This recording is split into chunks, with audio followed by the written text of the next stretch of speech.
Hello friends and welcome back to VEDISI. I've got Porg here with me today, keeping me company, looking after me. Just felt like I had to point him out. He's quite prominent in frame there, isn't he? In a constant state of distress is Porg. Just that face all the time. Oh my god. He makes me feel calm because he's so anxious all the time. Today's video is about self-care, and it's an interesting one. I have quite a lot to say about it, and I'm having to almost sort of rein myself in and figure out what are going to be the most helpful parts of this for you today, because I think there's an interesting discussion to be had about self-care right now, and I want to go into that a little bit, but not make the whole video about that, because I want the majority of this video to be advice, really, practical day-to-day advice that you can actually implement while you're in self-isolation to start looking after yourself a little bit better if you're not already. It's going to be a big, long, rambly chat, so brace yourselves. I don't know how long I'm going to talk about this for, but as per usual, you know the rules by now. Treat it as a podcast if you want. Watch, listen, fall asleep to it, whatever you need this video to be. That said, there are some nuggets of advice that I really would like for you to take in. So if you do fall asleep, maybe come back to it tomorrow or after your nap or whatever, because I actually feel like this one's kind of important, and there's some stuff in here that I really would like you to hear, and I think you kind of need to hear right now. Before we get into the practical stuff, I wanted to talk to you a little bit about why I feel it's so important to make this video now. It's always important. It's always important to take care of yourself. Self-care, self-love, these are big things, and they are things that we should always be aware of and always trying to implement. But there are a couple reasons why it's even more important now than ever. Now more than ever. Sorry, that's an SNL sketch. Every time I say now more than ever, I can't take myself seriously anymore. Firstly, a lot of us are literally alone. We are physically alone. There might be another person wherever you are. There might be several other people wherever you are. But I think the reason it's so important that we think more about self-care and self-soothing at this time is because we can't really lean on other people that much right now. And I say that because usually when you're in a time of crisis, whatever that might be, if you're going through a bad patch mentally or emotionally, you're going through a breakup, or you've lost your job, or somebody has passed away, or whatever other things come up in life that throw you into disarray, big things and little things. When you're having a bad day or a bad week or a bad patch or a bad couple months, usually everybody else around you is in their own different states, their own different place on that scale. Okay, if we're talking about being really, really good up here, everything's great, life's wonderful, and absolute rock bottom in the pits down here, everyone at some point is somewhere along this scale, right? Some of your friends are going to be feeling great, some of them are going to be down in the dumps, some are going to be okay actually. And we fluctuate around each other. And I always joke with Dodie, God forbid we're ever both at rock bottom at the same time. We can always get through this so long as one of us is outside the hole and can pull the other one out of it. But the second the two of us are at rock bottom together, I fear for what will happen. I joke, we both have absolutely been at rock bottom at the same time before and somehow managed to get each other through it. But I actually do think that's because both herself and myself are quite good at self-care, and we know not to lean too much sometimes. But things are a little bit different at the moment, aren't they? Because everyone's sort of in the hole together. And yes, we're all at different places on the spectrum, but we're dealing with a global phenomenon that is affecting us all. So this isn't like, you know, you turn up at work tomorrow and you tell a colleague you're going through something difficult and that colleague is doing fine and totally able to help you through it. That colleague is probably going through something difficult as well, because we're all going through something difficult. So that's one of the reasons why I think it's really important right now to think about self-care a little bit more, is because a lot of the people we normally would turn to have their own stuff to think about and to deal with. And while we can absolutely all be there for one another, and I am still completely 100% encouraging you to always talk about your problems, always talk with somebody, it is nice to have a little toolbox as well that you can kind of dip into, and in those moments where you feel like you really need to reach out to somebody, I personally anyway, and I think a lot of people I know are getting better at stopping and asking, do I need to reach out to that person, or would I feel better running myself a hot bath and making myself a nice meal and getting into bed with a good audiobook? Like, would that provide the same amount of care as it might if I were to call that friend and rant down the phone at them, you know? And again, I want to be very, very clear, I'm not encouraging you not to talk to people about your problems. Sharing is caring, always good, always good. It's just, I think about knowing when you need to do that and when you are just reaching out and grasping at something or someone else out of a reflex or an instinct that tells you you need soothing, you need external soothing, because you don't always need external soothing. Sometimes it can come from yourself. The other reason I think it's important to look out for ourselves right now is because I haven't really found a word for what this is that I want to say yet. Maybe the Germans have a word. They have a word for everything. But there's a global feeling that's shared global feeling. What is the word I'm looking for? It's not a malaise, it's not even a melancholy, that's like too far, because this whole thing isn't all melancholic. It's, you know, some of it's very hopeful and some of it's very positive. We're seeing a lot of humanity, we're seeing a lot of care as well. A surge. It's like a surge in emotion. Like, you know, in films sometimes where you see, it's usually during some kind of alien invasion or something, but there's like a swell in electricity, and bear with me here, and you get this like really wide shot of a city, and all the lights come on as bright as possible, and then they all blow because it's like it's just too much energy. That's almost what I'm imagining the world's emotions are like right now. Like, we're all just feeling all of these emotions.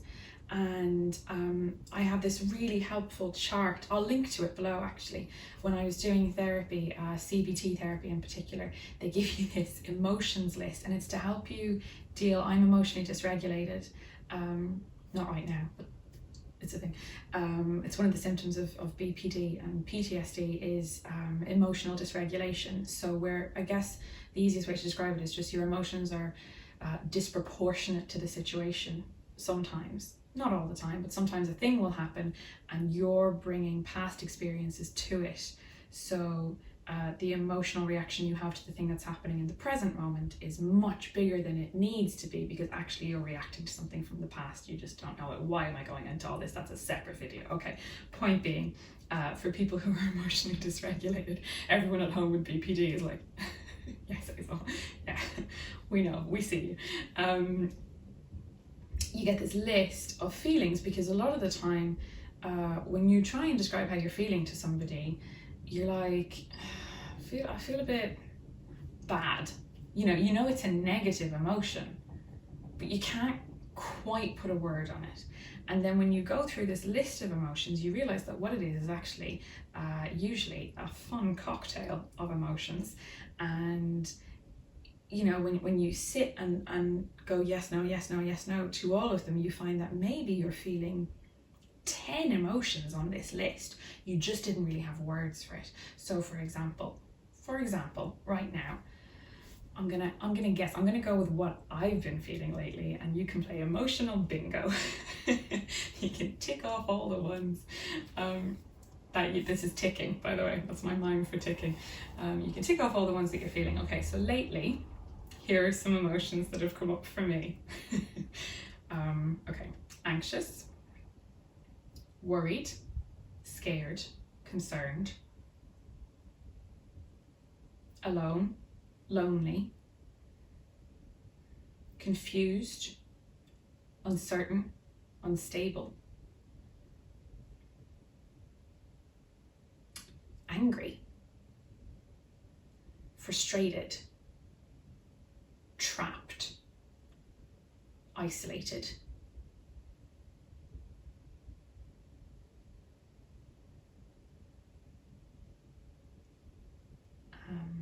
compassion, empathy, hopeful. I'm running out now. I know there's more. I should have got the list up. Guilty and shame. Guilt and shame, they're the PTSD emotions. I see you.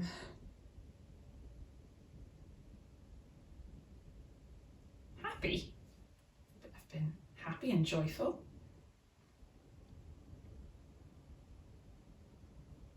Optimistic. Pessimistic. Okay, you get the idea.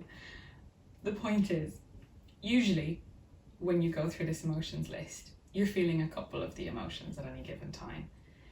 But what's happening in the world at the moment is creating a surge of emotion in all of us.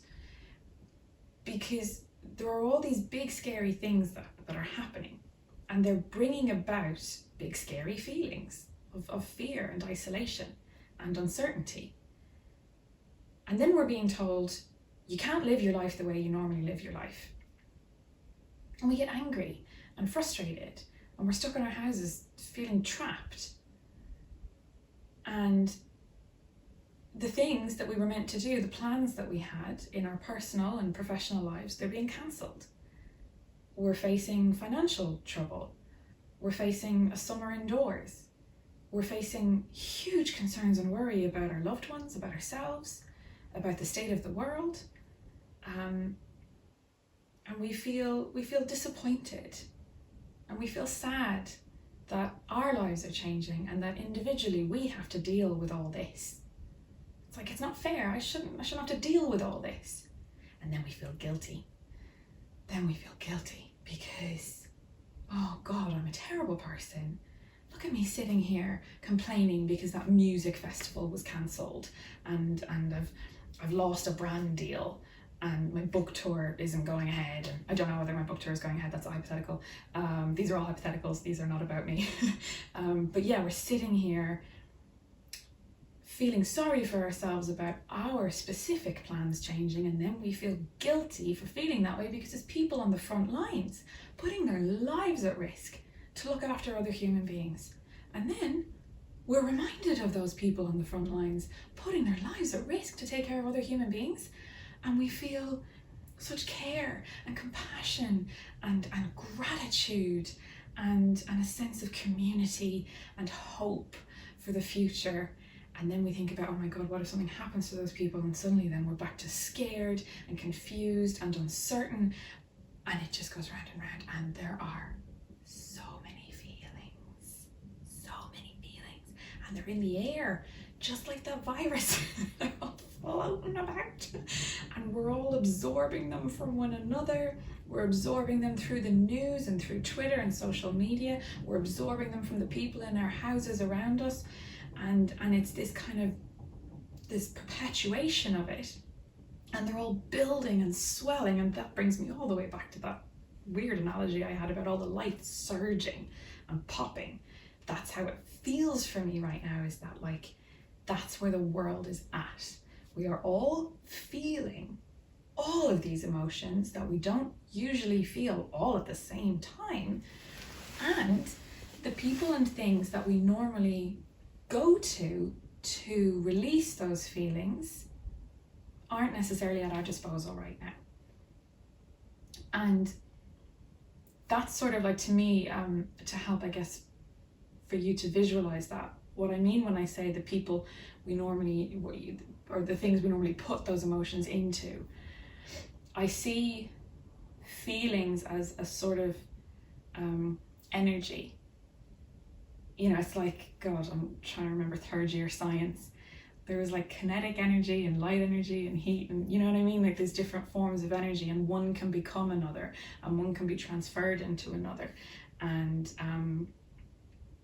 I sometimes see that sort of emotional energy as being transferred from one person to another, or from one thing to another. So as an example, you know, when someone lashes out at you in anger or rage, a lot of the time what's actually happening there is, at some point in their lives, they were mistreated, and somebody passed their bad emotions, their negativity. That's Dodie banging about in the other room, don't mind her. Somebody passed their negativity and their negative emotions, and they had all these feelings they didn't know what to do with, and they passed them into someone. And then that person moves on with their life, and one day something happens and they get upset and they get really angry, and they get angry at another person, and that person gets really upset that someone just got angry with them, and now they're really upset, and they go to a friend to talk about it, and that friend has to take that on board, and you know, that's part of their day now. And you can kind of see this stream of energy being passed from person to person to person. And just imagine for a second, a world where we were all self-aware and were able to self-soothe and self-love and self-care and regulate our own emotions. What a world it would be. Imagine that world, because in that case, that first person who had that swell of emotions never would have passed it on to the second person in the first place. They never would have got angry at this person. This person never would have got upset and called their friend crying. And you break a cycle. So this is becoming a separate video, and I knew that would happen. I didn't want that to happen. My point is that there is all of this emotional energy floating about, and some of us have learned to channel that energy into things like work and creativity and exercise, and those things aren't necessarily available to us right now. And the people that normally we would talk to, and again, I'm still very much encouraging talking to people about your problems, they're all dealing with their own emotional energy right now. And it's hard to know where to put it, you know? I often see it like that. I see it like I'm holding all this emotion. I'm holding all these feelings in my hands, and I don't know where to put them. And I had this last year when I broke my leg. All of the coping mechanisms I was used to having, please just ignore all the light changing constantly, we're just rolling with it. All the coping mechanisms I usually had for my mental health, like simple things like pottering about the balcony, gardening, or doing some yoga, going out for a walk, going to the cinema, seeing friends, being out in nature, even something as small as like just taking a hot bath. All of these things were just suddenly unavailable to me, and I certainly wasn't able to give them to myself. And my ability to self-care and self-soothe sort of went out the window, and I was completely reliant on other people. And so I've had a lot of experience of learning to self-care, and then having that taken from me and having to learn other ways to self-care. So I guess to some degree I sort of learned how to do self-care in isolation while I was in a cast last year for a few months, because I had to find new ways. And sometimes they were as small as just the way I talked to myself. You know, like if I couldn't, that light is ridiculous. What am I gonna do? Could you just go in for a bit, please? Would you mind? Okay, I'm just gonna sit over here out of the light. Yeah, even if it's something as small as just, you know, the way that you talk to yourself, the things that you say to yourself about the situation that you're in. Like, okay, you're in a really crappy situation, but do you have to beat yourself up about it? Couldn't you just be kind? Would that make you feel a little bit better? There are so many little ways that you can make yourself feel better, and that you don't need other people for. And sometimes you absolutely do need other people, and when you do, that is fine. But what I would like to talk about now that I am 20 minutes into this video, Jesus Christ, Hazel, are some practical ways that you can take care of yourself at the moment. I will also say, before I dive in, I made a video last summer. I think I was still in the cast actually when I made it, I can't remember. I made a video for Tropicana, I think it was. It's a spawn vid, but again, don't let that put you off. It's called, I think it's called 10 Ways to Start Your Day. I'll link to it in the description below. But that covers a lot of the things I'm about to cover now, just I guess from a slightly different angle. That's about sort of like getting up and getting started in the morning, but it's for people specifically who work or study from home and who don't, you know, have to be up and out in the morning to catch a train to work, and so find it a little bit more difficult to get motivated and get started. And it includes stuff about, you know, eating right, exercising, getting sunshine, meditating. It also includes a playlist that I have on Spotify called Serotonin, which is all like upbeat songs. And these are all just really simple ways that you can be looking after yourself. So definitely have a look at that video as well. Apologies if I'm kind of repeating myself here. If you also watch that video, you might hear some of the same stuff, but it's all good stuff. Now, I've made a couple notes about what I would like to talk to you about in this video, like practical things. And I think what I want to start off with is acknowledging that this does not come naturally to everybody, and it's not an easy thing. So if you're watching this and you're about to listen to these pieces of advice and you're already going, oh, I don't know how to self-care, I don't like myself at the moment, I don't love myself, and you're telling yourself that you're wrong and bad for feeling that way, stop that right this second. The first thing I am going to say to you is, we have all been there. I am sure plenty of people watching this are there right now, and it's not an easy place to get out of. And I am not qualified to, I guess, help you, you know, process the stuff that you went through that has led you to being in this place. All I can do is offer some little bits of advice that I hope will help you, and I suppose acknowledge that what you're going through isn't weird or wrong or bad. It's really, actually, sadly, quite normal. We all go through stuff in life or deal with unhealthy partners or caregivers or whatever else that and that leads us to feeling like we don't really like ourselves, and it can lead us to being in a place where something as simple as giving ourselves a hug or speaking kindly to ourselves can feel difficult. It happens. It's sad, but it happens, and you're not alone in that. And I'd like you to, if possible, just approach the rest of this video with a little bit of compassion for yourself. And this is kind of the first thing I was going to talk about anyway, is that when I think about self-care, when I try and tell people about self-care, the best way that I can describe it, and the best thing for you to keep in mind, is that it's really just about treating yourself the way you would treat a friend.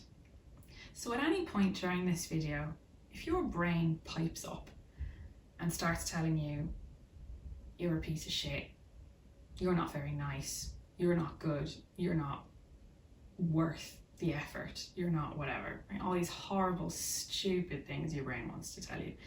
If it pipes up, okay, I'd like you to imagine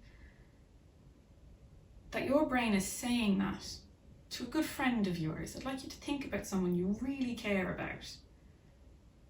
It can also help to think of a child, because children are children are, that was a weird thing I was about to say. Children are people. No, children are people.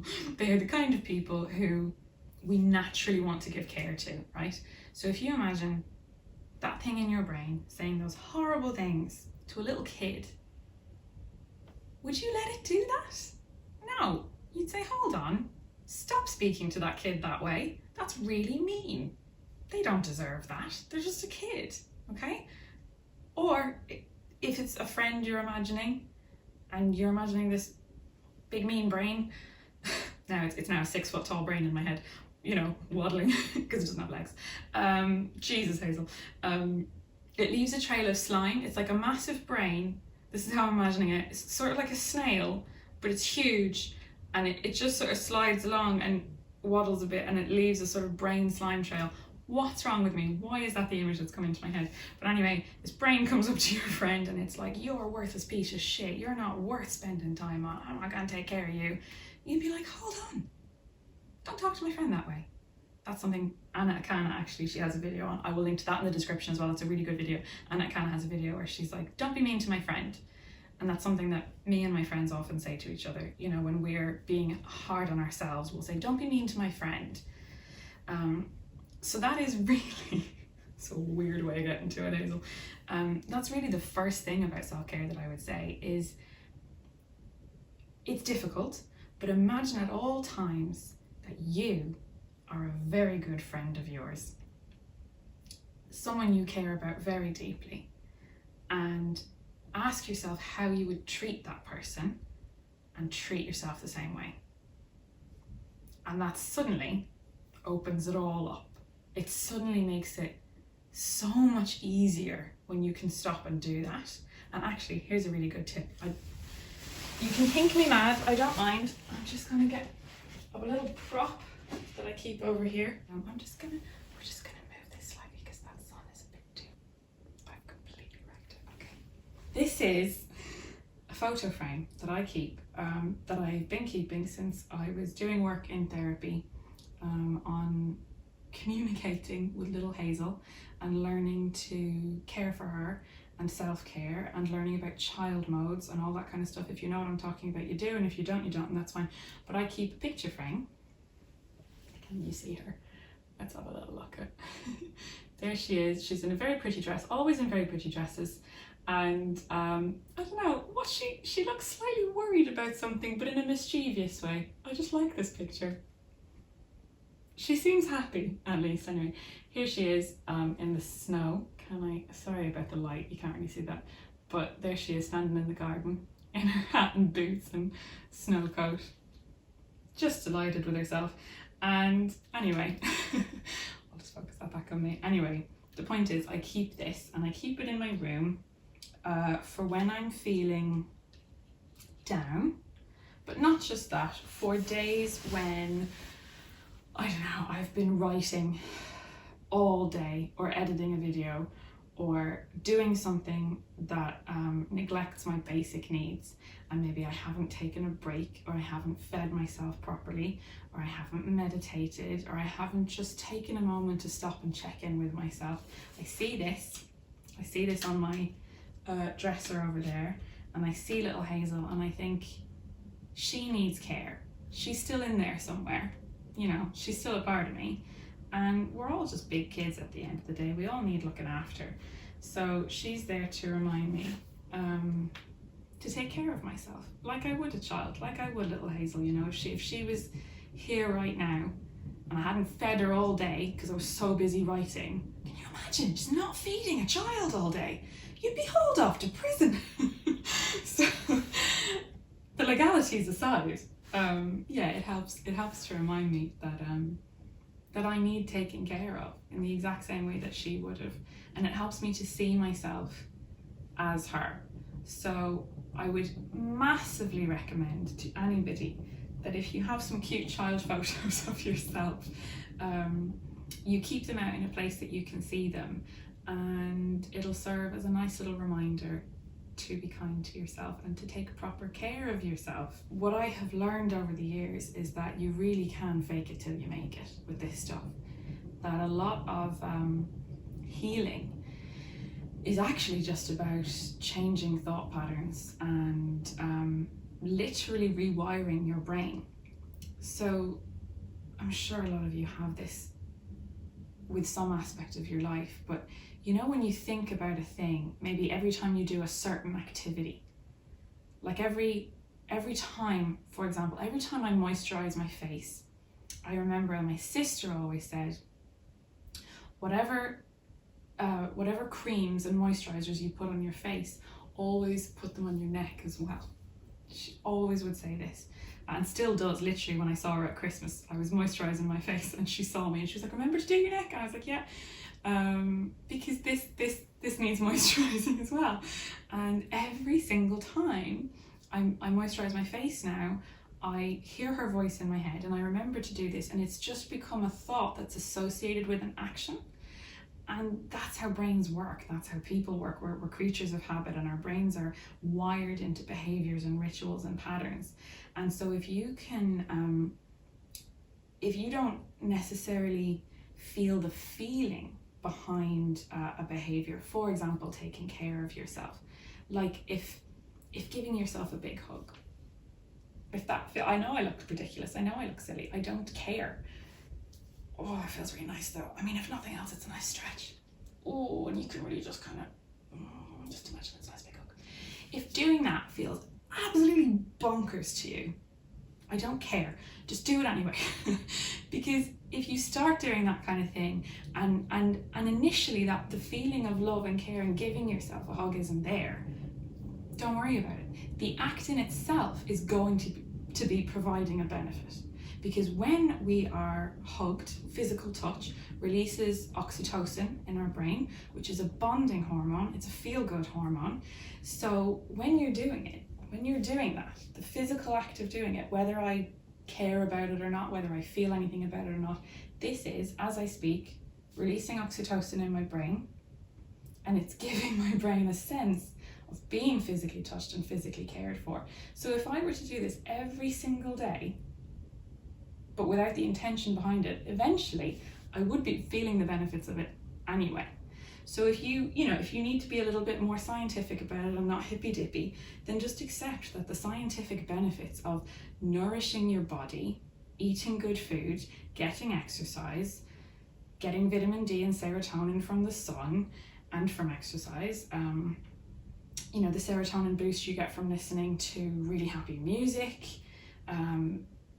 the effects that it would have on maybe your skin, to have a proper nightly skincare routine, the effects that it will have on your concentration and attention span if you were to meditate or get a proper night's sleep. Like, if you just want to look at it as the scientific benefits of all these things, and you're not really at a place yet where you can think about the spiritual or emotional aspects, that's all right. Maybe just take those benefits for now. But I'm sneaky, because eventually you will be getting those benefits, whether you want them or not. Okay, so have I just gone mad? It's possible. So here are some of the basics that I'm going to tell you to do. Whether you believe in the hippy dippy bullshit or not, just do them, okay? And eventually you will be getting the benefits one way or the other.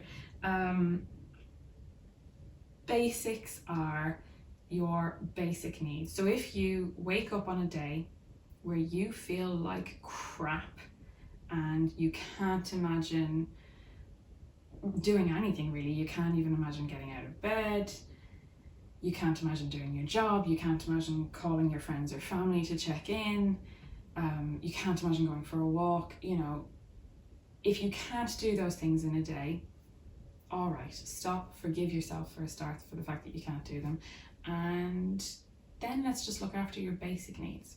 So if in a day, all you manage to do is get up, make your bed, take a shower, wash yourself, get dressed, pajamas will suffice, but dressed, and eat some food,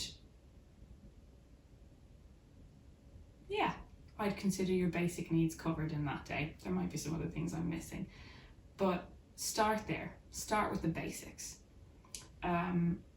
So I think now is a really good time to practice having that kind of routine and structure for yourself. I am definitely trying to get up, set an alarm and still get up in the morning. I've never been a morning person, so I'm not getting up particularly early, but like 9:30, 10 o'clock, I get up, make my bed so that my room is nice. I tidy up. It's nice to have a nice environment around you. So tidy, make sure your kitchen is clean, make sure your living space is clean. It doesn't have to be spotless, but you know, aesthetically pleasing. And have a shower. I get dressed, even if it's just into my day pajamas. I do get dressed. I usually do yoga first thing in the morning, so this is again the element of routine, just to kind of keep some semblance of that routine in place. Do yoga first thing before I even have breakfast. Afterwards, I make myself a nice breakfast. Like, I actually I'm trying to go to the bother of cooking myself a proper breakfast rather than just having cereal. Cereal is also acceptable. I'll do that, and then I'll get stuck into work for the day, whatever that might be. So it might be calls and meetings over video, of course. It might be admin, like emails and accounts and that kind of stuff. It might be getting ready and making a video. It might be scripts. It might be writing or my book or editing. Whatever it is, I have a portion of the day dedicated to work. And then eventually I stop, usually very late at night because I've been putting these up quite late, so I need to take my own advice. But I stop and I have a portion of the day that is my time to relax.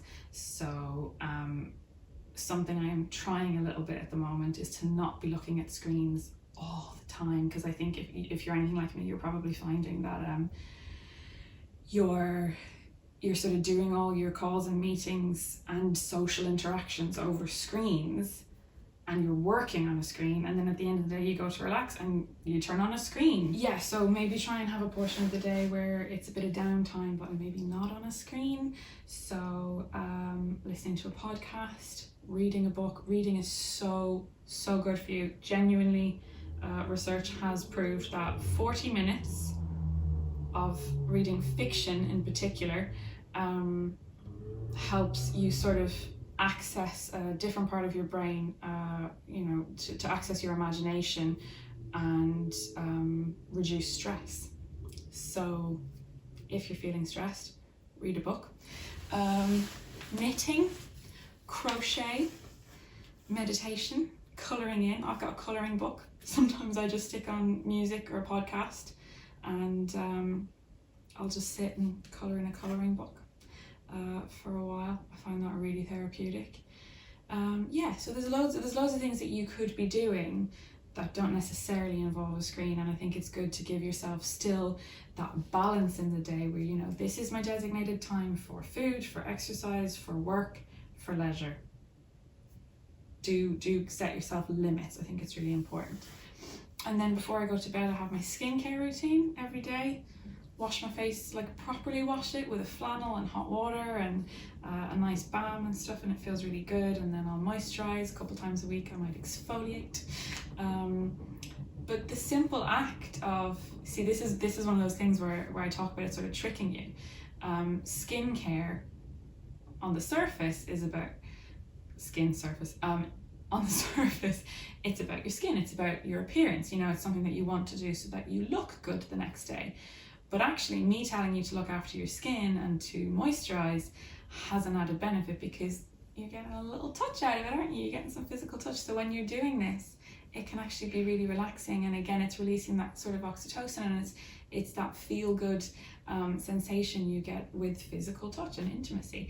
So it also, just self-massage can be really, really nice. So when you're putting on your moisturizer, I use a serum as well, which is really nice for this. So if you're using like a serum or something, it's also really nice to like give yourself a little jaw massage. I can't believe I'm doing this on the internet, but actually like massage your jaw and just help to release a bit of tension there. That could be really nice. Or like here, or here between your eyebrows. Oh my god, I could just do this all day. Yeah, so actually just really getting in there. It is good for your skin.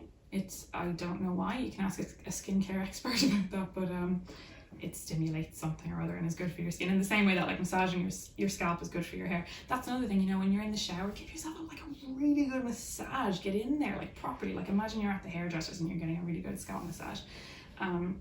So those are all like lovely little ways that we can care for ourselves, and you can feel that. I think you can anyway. I can feel it. Like when I do something like that for myself, I can't help but I have a little smile on my face. Like I without realizing, I'm like, oh, that's nice. Thank you, Hazel. And yeah, it can help like really release some tension from your face to do that. Same with like, I've also started to moisturize my whole body every night. Because look, honestly, mostly what I'm worried about is that we're all going to come out of this like a race of lizard people. We're all going to forget to moisturize. We've been covering ourselves in sanitizer. We're just going to come out scaly and lizardy, and no one wants that. So make sure you're moisturizing. But that said, when I'm moisturizing myself at night, I'm, you know, giving myself a little hand massage when I do my hands, and I'm not just slapping it on. It's not just about getting moisturizer on my body. Like I'm taking the time to really rub it in, and kind of, again, you get that little kind of self-hug feeling, and it can be really, really nice. Like rub your legs, like really get into your calves and your muscles and give them that kind of a massage that you would actually get like perfect. That is totally doing the dishwasher, which I can't complain about because she's doing the dishwasher. Also, I've been getting into foot rubs lately, and when I say that, I mean rubbing my own feet.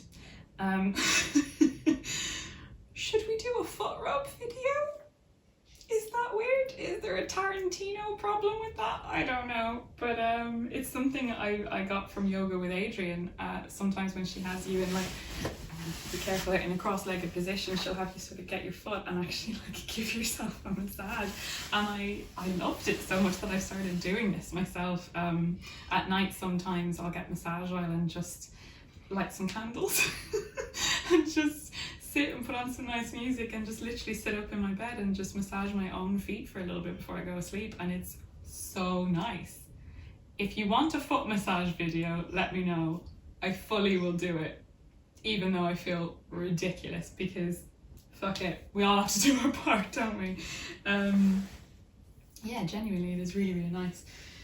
And sure, look, we're on 47 minutes. This is insane. This is the longest video in the history of YouTube. Speaking of rubbing yourself,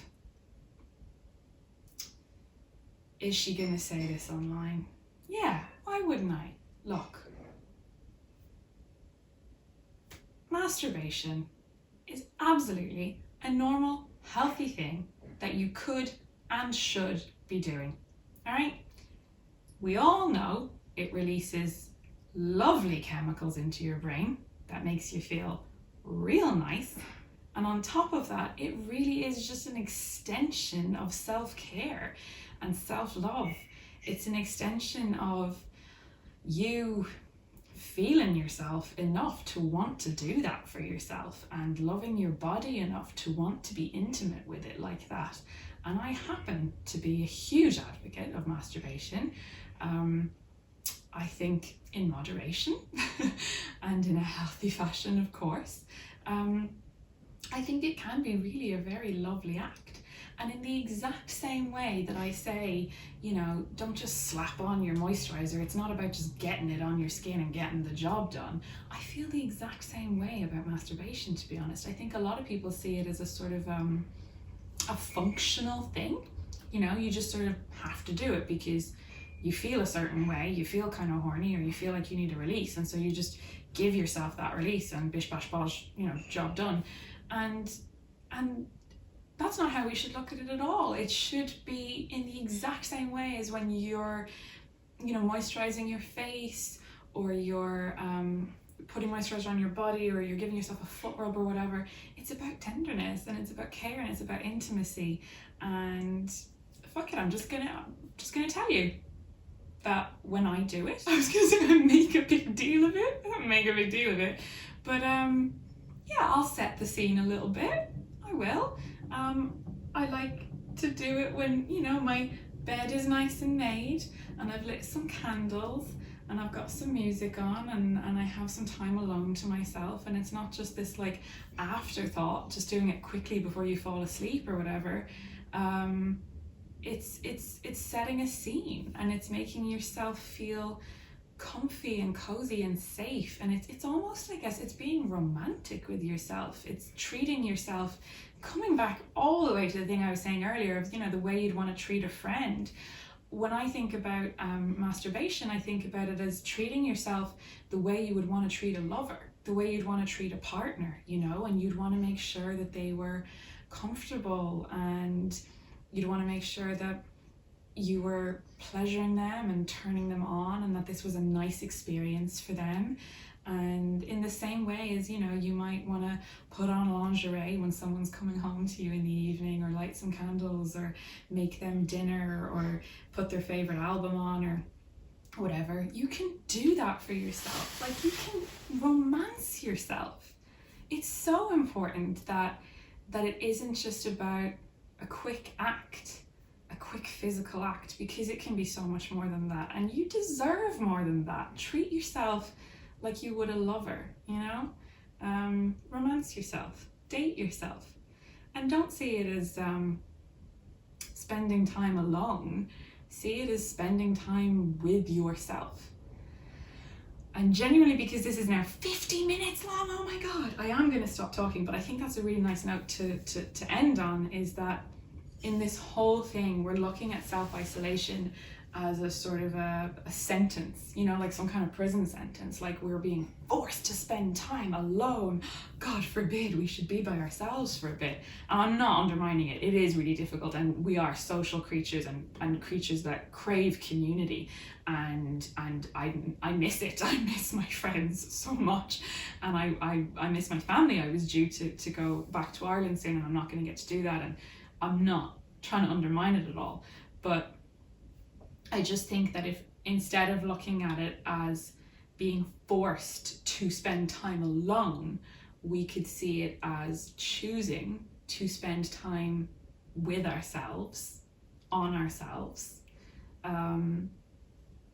It's just a nicer way of looking at it, isn't it? So how about tomorrow, when you get up, you see it as, I'm spending today with myself. I'm going to spend time on myself. I'm going to do things for myself. This time is for me, and this meal that I'm cooking is for me, and this foot massage that I'm doing is for me, and this exercise, I'm not forcing my body through the motions.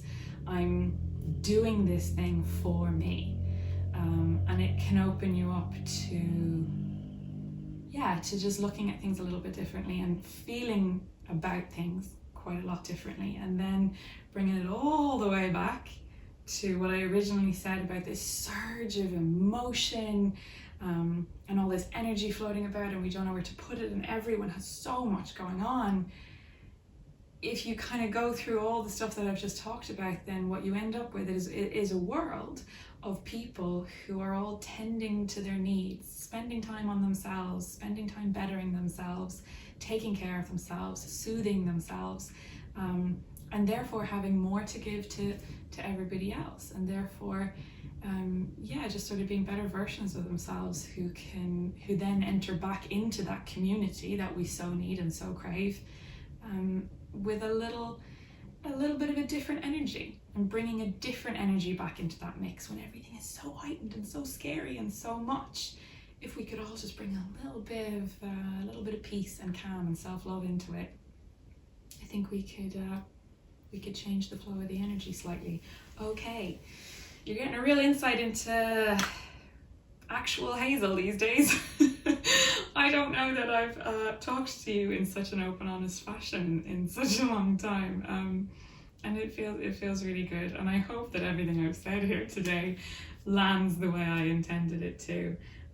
There's a couple of things I didn't get through, maybe I'll do a separate video on them or something, but if any of these particular things that I talked about struck a chord, or you have something to add to the discussion, if you have ways of self-care that work particularly well for you, please do just leave me a comment and get a discussion going and help each other out. You know, if you see someone in the comments who's struggling, give them a little positivity if you have it to give.